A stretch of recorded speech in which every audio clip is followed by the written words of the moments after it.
दयालु इंसान था। बहुत सारे लोग उसके घर आते जाते थे और सभी को उसकी मेहमानदारी पसंद थी।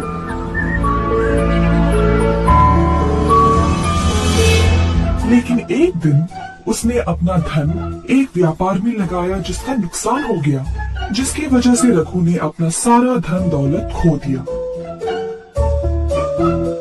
उस दिन से कोई उसके पास नहीं जाता था। रघु को बहुत अकेला लगने लगा।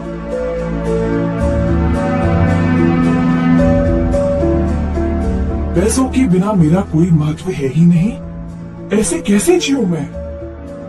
ऐसा सोचते सोचते रघु गहरी नींद में सो गया। उसने तब एक बहुत अच्छा सपना देखा। सपने में एक साधु ने उससे बोला, ओ रघु, तुम बहुत ही अच्छे इंसान हो, मैं तुम्हारी सहायता करूंगा। कल मैं तुम्हारे घर आऊंगा, फिर मेरे सिर को तुम एक लकड़ी से छूना और मैं सोने में बदल जाऊंगा। उस सोने का उपयोग करके अपनी परेशानियों से निकल जाओ।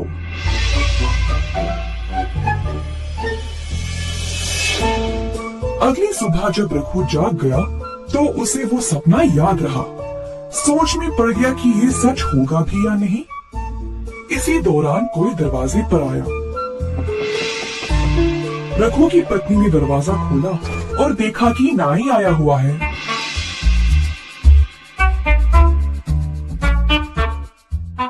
नाई अपने काम पे लग गया और रघु निराश होकर बैठा रहा।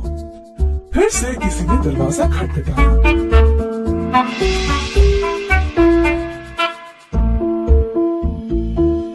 इस बार सच में एक साधु बाहर खड़ा था।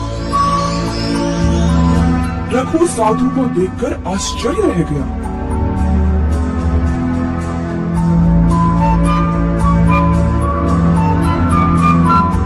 जल्दी से वो लकड़ी ले आया और साधु के सर को उससे छुआ। रघु को विश्वास ही नहीं हुआ कि साधु सच में सोने के रूप में बदल गया। नाई भी ये देखकर अचरज रह गया।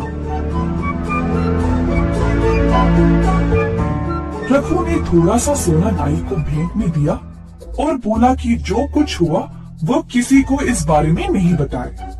नाई इस बात से सहमत होकर वहां से खुशी खुशी सोना लेकर चला गया। कुछ देर बाद वह सोचने लगा, अच्छा, तो इन साधुओं के सिर पर लकड़ी से मारने से ये सोने में बदल जाते हैं। अगले दिन ये लालची नाई एक मंदिर गया और सभी भिक्षुओं को अपने घर भोजन पे बुलाया।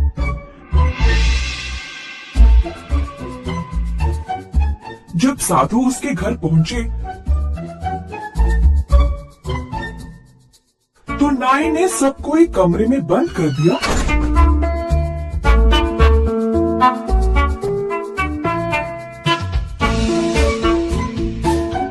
और लकड़ी से सबके सिर पर मारने लगा। बेचारे भिक्षुओं को बहुत जोर की चोट लगी। जैसे तैसे करके सभी वहां से भाग गए और महाराज के पास चली गई नाई की शिकायत करने के लिए। महाराज ने सारी घटना सुनी और तुरंत नाई को महल पर आने का आदेश दिया।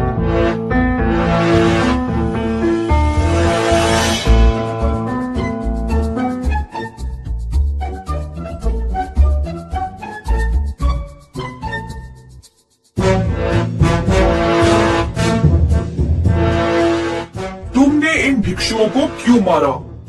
पूछा महाराज ने। जो कुछ नाई ने रघु के घर पर देखा उसने सब कुछ बताया। फिर महाराज ने रघु को भी उधर बुलाया और उससे भी यही सवाल किया। प्रणाम महाराज। जी हाँ, ये सच है कि वो साधु सोने में बदल गया, परंतु मैंने उसके सिर पर मारा नहीं। लगता है इस नाई को पूरी कहानी पता ही नहीं।